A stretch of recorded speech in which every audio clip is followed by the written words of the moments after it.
Біз дәл қазір Алаштың алғашқы астанасы Семейдеміз.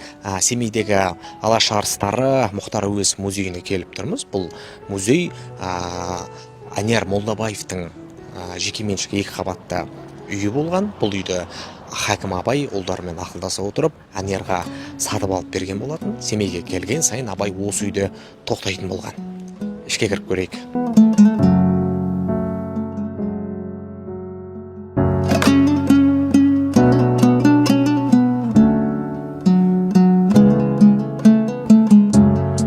Анияр Молдабаев Алаш атты әскер полкының көрнекті өкілдерінің бірі. Дәл осы ғимаратта Мұхтар Омарханұлы Әуезов, Жүсіпбек Аймауытұлы, Міржақып Дулатұлы, Ахмет Байтұрсынұлы, Әлихан Бөкейхан, Шәкәрім сынды Алаш аяуларының ізі қалған. Құрметті көрермен, алдыңғы шығарылымда айтып өткеніміздей, бұл Анияр Молдабаевтың үйіндегі Абайдың бөлмесі. Абай Семейге келген сайын осы жерге келіп тоқтайтын болған.